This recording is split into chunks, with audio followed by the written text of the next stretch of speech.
And Will with Cardboard Minute. I'm going to be playing Quodd Heroes today. This was a game that was kickstarted a few years ago and was designed by a friend of mine, Ryan Iler. I am not receiving any compensation for this. I did back the game because I enjoyed it, but I was helping him extensively in the testing process and even helped him a little bit with some early Kickstarter videos kind of before I got into YouTube production on my own. And so I do have ties with the designer, but I think I will be able to give you at least a good overview of what the game plays like, and I'll still give my review at the end of what I think, honestly, and of course show you kind of what comes in with the original edition of the game.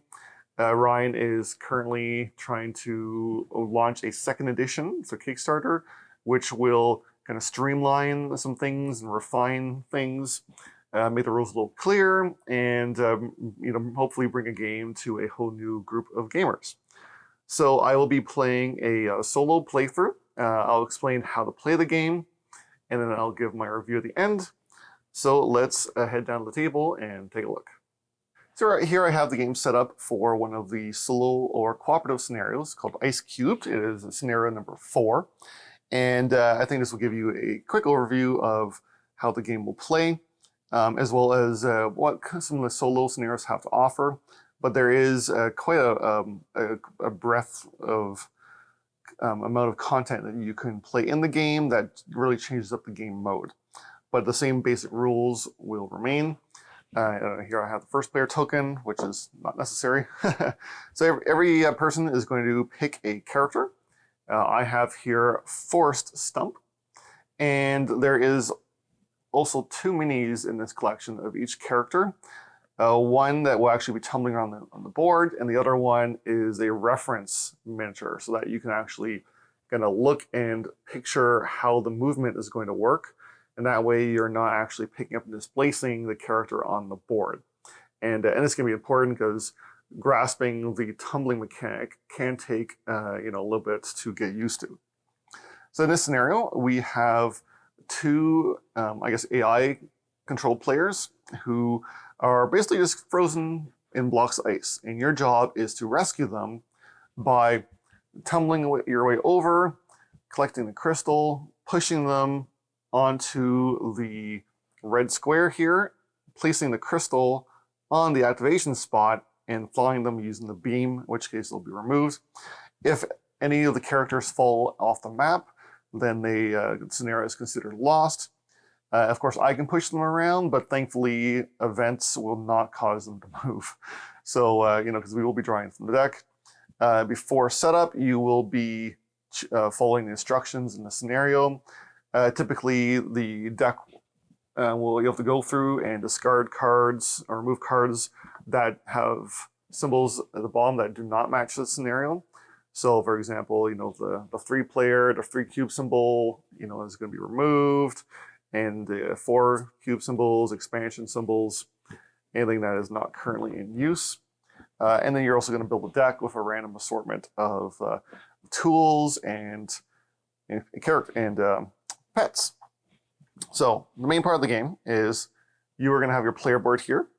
There is a picture of each face of your character, or each side of the character, and it's going to be tied to a move. You can choose to set up randomly. I'm just following, the reference guide for the recommended setup, which will explain what all different moves are. And there is also a collection of upgrade tiles that you will be able to place, making those actions stronger, allowing you to do more and go farther, and then potentially flipping those to have even stronger, better upgrades. Each character does have some special abilities and things that only they can do. So be sure to check the reference card so you can see, how that works, or the player reference card, just to see how the game works. So first thing you do is you can play cards that will change your movement and whatnot. So during the game, you'll be exploring for cards. The time to play any cards that affect movement has to be done before movement. And then you're going to start your movement phase. How movement works is you are going to start by tumbling your character. So tumbling means rolling them in a direction and then landing them on a side. So you could choose, any direction you like. And depending on the side that is facing up, so not the side that is facing the board, but the side that is facing up, you're going to look at your player board and see what the action is. And this will determine what your movement type is going to be like. Your basic movement is going to be a collection of all of these arrow symbols. Right now it's just one, but as we upgrade and add more, we are going to be adding more and more arrow symbols across the map, allowing your character to go farther and farther, by adding additional symbols. And then you will never have to move the full amount. You can always choose to move partially. When you're moving, so first you will see that there are pits on the map. You will have to be careful because if you fall into a pit or you get pushed in, in the case of multiplayer or events, then you will get reset to the nearest spawn point, which is one of these 4 here. If you land on an object that triggers something, then that will take precedence. So for example, moving water, like on the water movement boards here, or whirlpools will spin you around. You will not be able to roll into walls, like on different scenarios of the walls here. That will just straight up block your movement. Of course, unless you are already on top of the wall, in which case you can continue along the length of the wall or drop down off of the wall. All right, so for movements, let's just give an example here. So maybe I'll tumble forward onto here from this spot, land on my back, which allows me to do the tumble action. So this is similar to how the basic starting tumble, except you will also be able to do the ability at the end. So I'll take the tumble action, tumble movement of 1. Now I am on my feet, which is tied to my jump action. And then I will jump over the red square, and then my movement phase is done. Next, you'll get to recover. You'll be able to have another chance to play cards, activating pets and whatnot. Pet cards and tools can only be activated once per turn.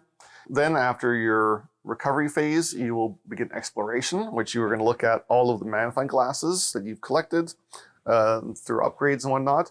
You're going to draw that many cards, and then you're going to discard down to 5 cards. So let's look at some of the cards too. So we have things like item cards that are a one-time use, and for example, the Swift Grass Juice, which will increase movement or do other one-time abilities. These will have a kind of fist sign here if they are related to one of your actions. We have anything with a paw is going to be a creature, and you can have 1 creature active at a time on your board.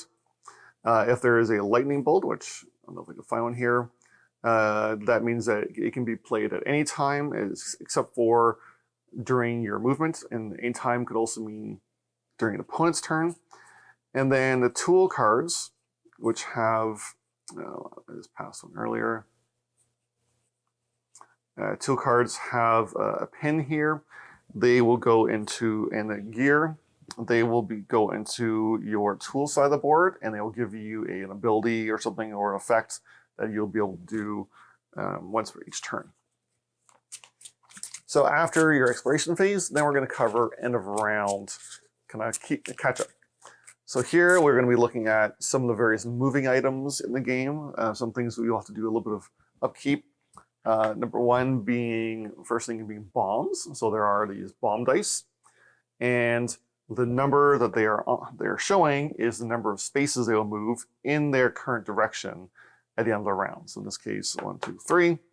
If the bomb hits another character, then it will explode, and they'll be sent essentially on a jump outwards away from the bomb in the opposite direction.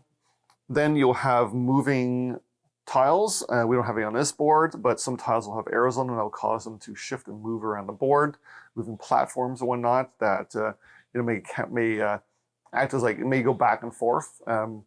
Typically, if a moving tile kind of hits the edge of a pit, it will turn around and move back in the opposite direction the next turn. Next, we have lasers will activate.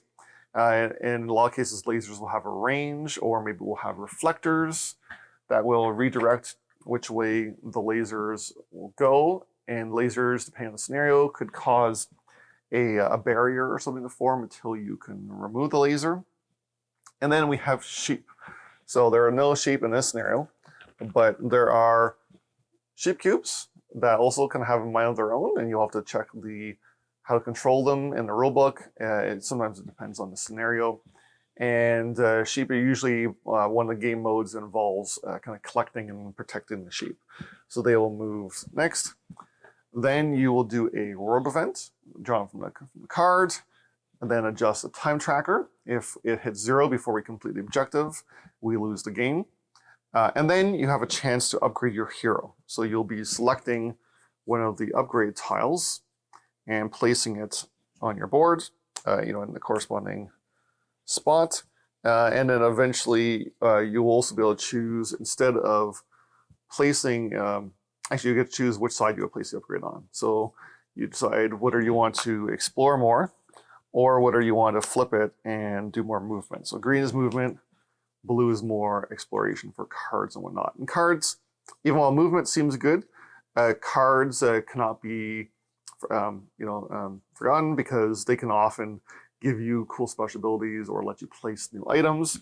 There is an absolute ton of items in the game, so you will have to check the reference rulebooks.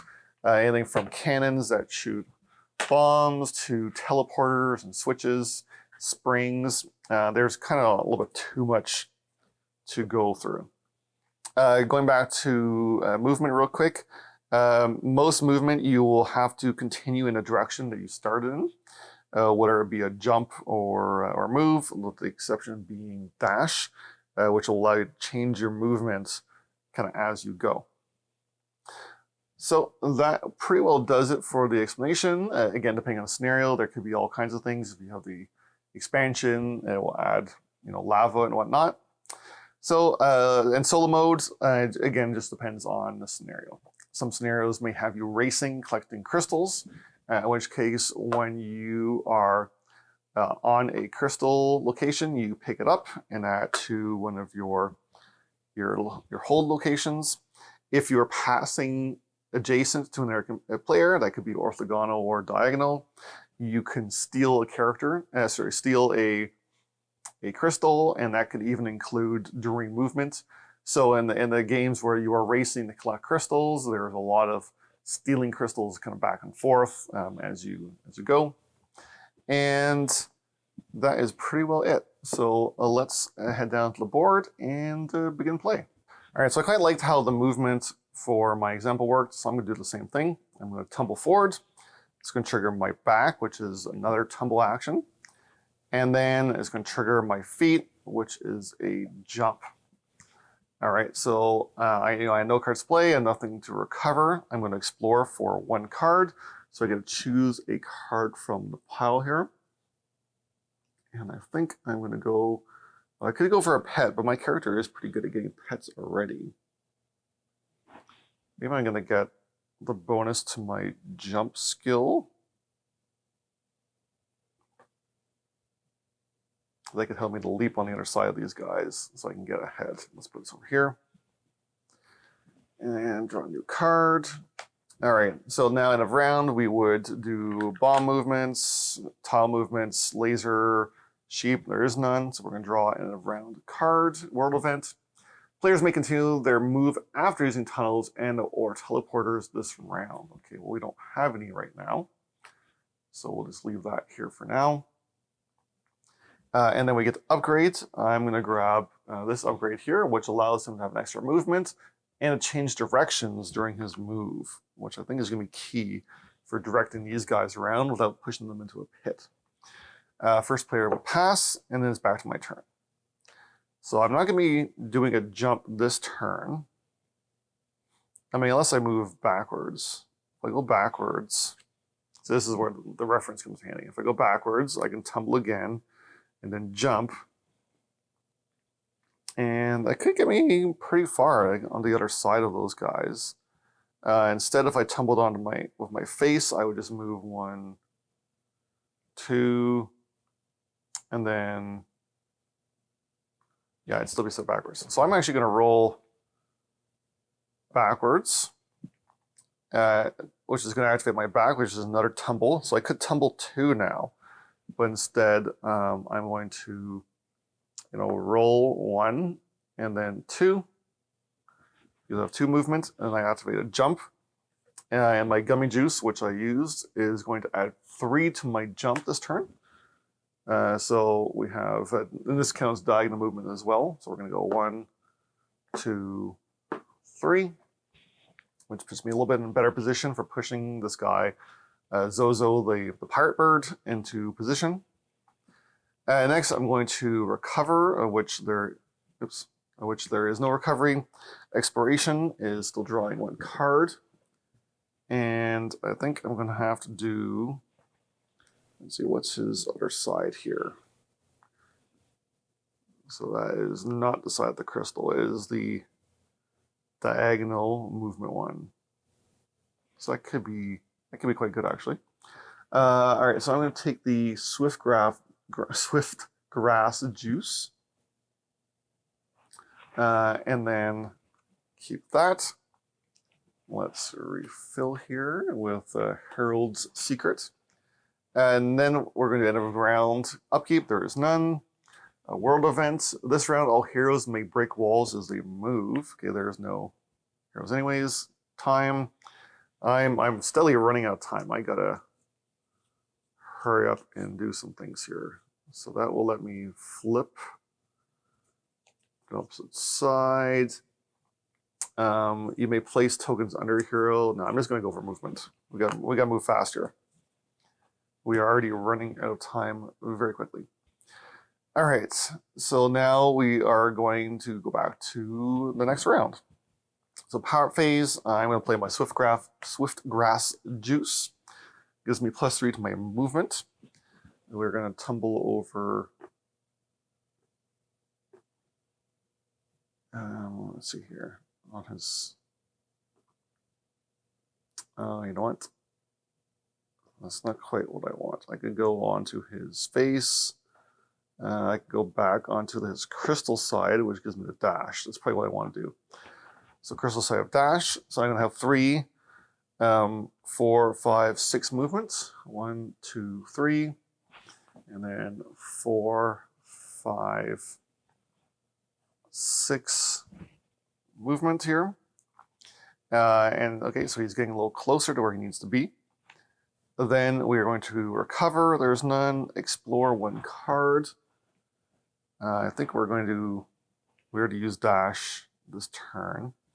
If I use jump, might be too far. His back tumble is probably the best. So he'll be tumbling, and then so he's going to be like this, and he's going to go tumble, and then tumble for 3. So 1, 2, 3, jump over, and up, put me into the position to move the next guy. Okay, so I think that might be good. So I think the moving your dash is going to be, the Bolt Cola is going to become handy later, at least, anyways. Okay, so in a round upkeep, there is none. World event. Discard the current exploration lineup in place of new 5 cards. Okay, sure. Let's see here. We have Thinkberry Juice, Crystal Extract, Pet Smarter, another Crystal Extract, another one. Okay, great. Just time. I don't have a whole lot of rounds left. Upgrade my hero to, let's see, another jump. Sorry, another movement. And let's move on to the next turn. So we are going to roll onto his back, which is going to give me the tumble for 4. So we'll go 1, 2, 3, and 4. This crystal side. I'll use the bolt cola, and then because I landed on my dash after a tumble move, I can do my dash ability now. So he's gonna have another 4, 5, 6, 7. 1, 2, 3, 4, 5, 6, 7. Okay, so we're getting a little closer to the end here. This is what we want. Exploration is still just draw 1 card. It's immediate dash of 1. I think that could just be handy. And then board upkeep, there's none. World event. Each player explores 2 cards from the top of the exploration deck, starting with the current player. Okay, well that's good. I need to draw a couple cards. Okay, we have the Quake rune, rotate a game board 9 degrees in any direction. Of course, that doesn't really matter here because we're only using 1 board. But if you had multiple boards connected, that could be, quite a huge change. And then the rune of finding, explore or steal an item or pet. So that could be pretty good too. And then we're going to upgrade. Oh, sorry, did we adjust time tracker? We have not. Then we're going to upgrade. I think we're going to go with Q 90 right now. Place tokens under my character.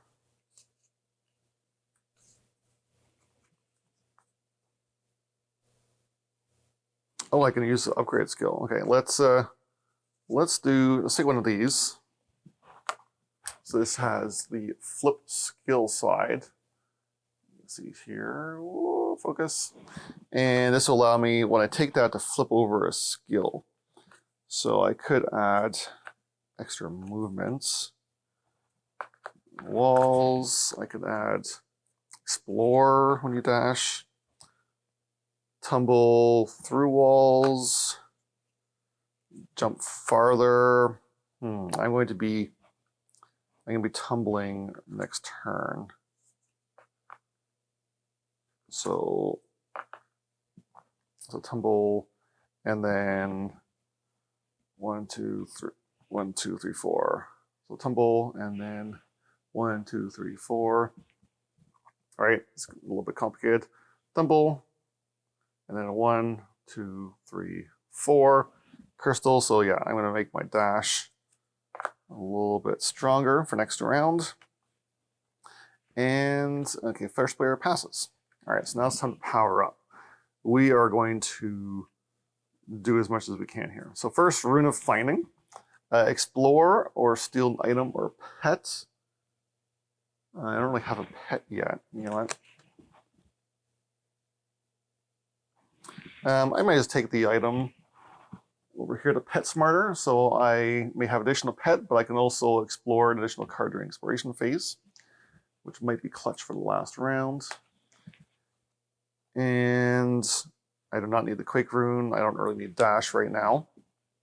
So let us begin with the basic tumble. I'm just going to push these guys here.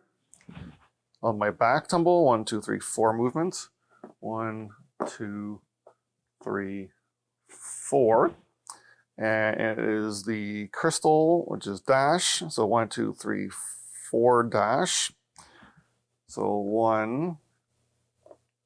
And then this, since this got back home, 2, 2, 3, 4, because I can do diagonal movements.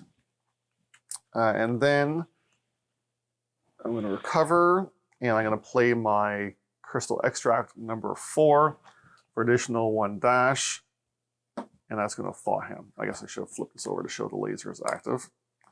But that's going to send him into the beam and thaw him and return him home. And I am complete the scenario. So that was definitely one of the shorter scenarios.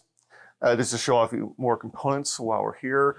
There's a crazy number of characters, especially if you back the original Kickstarter. There were 11 characters, 2 cubes each. all have been kind of washed as well, so you can get an idea for what they look like. They all have their signature cues on top. There were, if you got extra colored dice, there's dice for both numbers and movement. The sheep come in a few different varieties as well. We have light sheep, medium sheep, and dark sheep, which you can't really see the faces in the dark ones, but you can definitely see the light ones. Oh, like cute little sheepies. Just a ridiculous number of tokens. I had to use an organizer because there was none in the box. And of course, character boards. There's just so much characters to choose from. There's Captain Zozo, who we rescued. Pinky Schweetz. There's a huge number. The Mayor, Trixie, Ard, Ingming. There's a crazy number of things. Alternate sides. Of course, each character has their upgrade skills. And, there's a huge amount of cards to play with. And boards. So let's take a quick look at the boards. So boards do have a little bit of spot UV on the water, and they are double-sided for different scenarios. You, of course, can just make your own scenarios, too. And there's just a huge number of boards, big waterfalls. If you got the underground expansion, it also included lava boards. Look at the colors in those. Really cool. Okay, so let's head back up and I will give my review. So again, I will advise that I do know the designer Ryan Iler. I helped him do a lot of testing while he was designing his game over a couple of years leading up to his Kickstarter. I've not really gotten to play with him much during the COVID period, but I was part of his kind of regular weekly gaming group before that. So take this with a grain of salt if you like. But I will try to be as honest as I can with the review.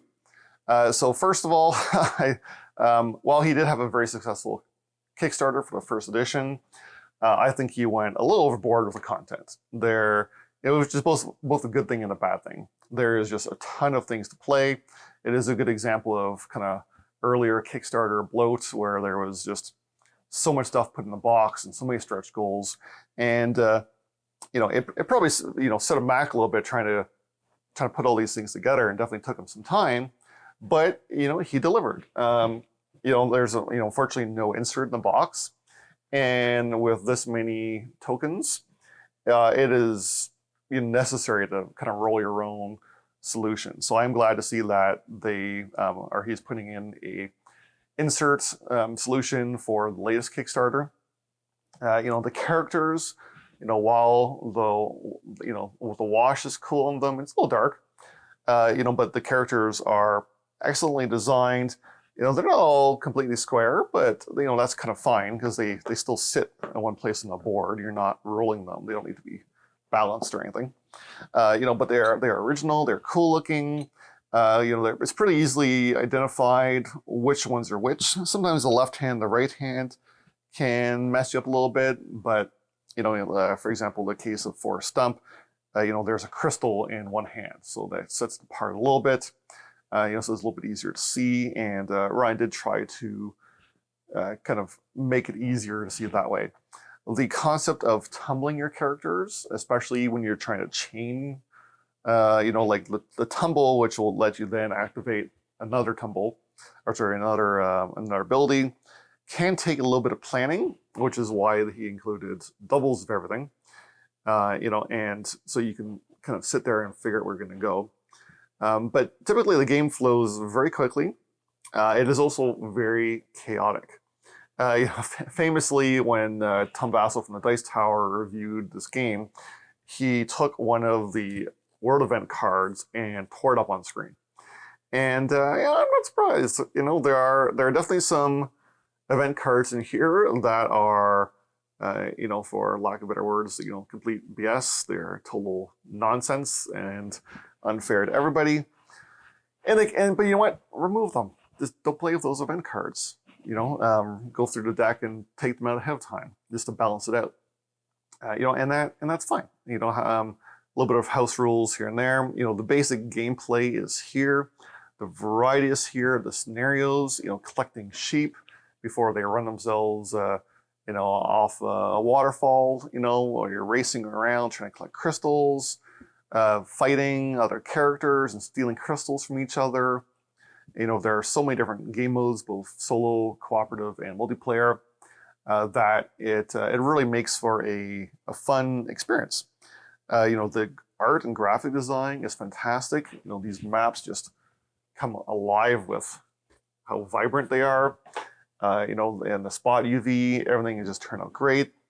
The cards are, pretty interesting. I never even get to really see any of the more interesting pets or items that kind of change your ability. Like say, here's Mr. Elliot the octopus. He allows you to ignore pits and water, so you can just roll right over those. There's springboards and teleporters and walls. There's characters that break walls. There's characters that make walls. There's complete havoc on the board when you have multiple characters. And it's kind of like balanced by chaos in that sense.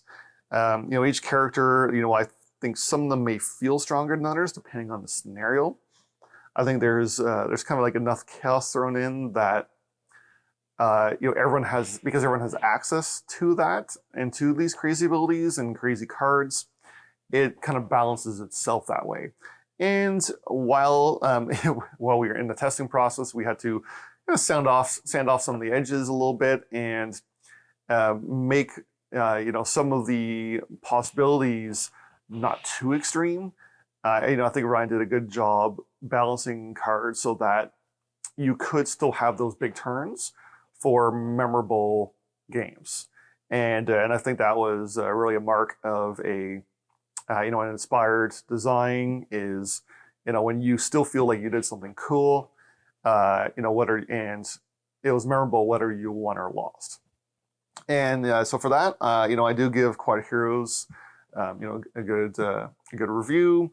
It may be very hard to find a copy of the original Kickstarter. I know some copies did go to retail. You might find it in the secondhand market. Or check out his new Kickstarter. I will say you probably don't need the new one if you own the old one, unless you really love the game that much, because a lot of the content is kind of there. And the upgrade pack gives you the newer scenarios and rule sets. If you want the full benefit of painted minis and stuff, you're going to have to splurge and spend the money, which is probably is not necessary. I think there's enough game here already that you don't need to do that. I will say these crystals, I'm going to add them to my list of most dangerous board game components, because these things will sit flat on the ground. They are hard as rock, and they are point enough that you will stab one into your foot worse than any Lego wound imaginable. So that and get your own tackle box or something. There's just too many components here. You could probably bag things. That'd be okay. Actually, I will go back here and talk a little bit about some of the mechanics, just a little more specifically. While the solo turned out to be a little more puzzle-like, it's the crazy mechanics of the multiplayer that really shine. And I think there's a lot of great ideas here that I have not seen elsewhere. The concept of your characters being the cubes.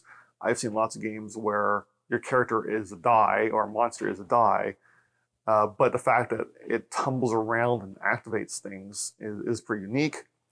The way the map moves and changes is very video game-like, which you also don't see very much. And things like the bomb dice. Like, I think these alone are brilliant, and I want to see more like this, where you roll the die to decide what type of bomb it is and how fast it moves, and then it's going to move in that direction until it hits something. And I have had games where you are dropping a cannon on the map using an item and rolling over it to shoot bombs. And if you manage to set up a couple of those, you can kind of send a hail of bombs slowly moving all the way across the map until they hit things. And so there's a lot of room for exciting stuff. So I'm going to stop there. Please check out the game. And thanks for liking and subscribing. And let me know, is there any other board games you found that really resemble a video game? I know there are a lot of games that are based on IPs that are also video games or that were originally video games, but do they retain a classic video game like feel? So let me know in the comments. Thanks for watching. I'm Will with Cardboard Minute.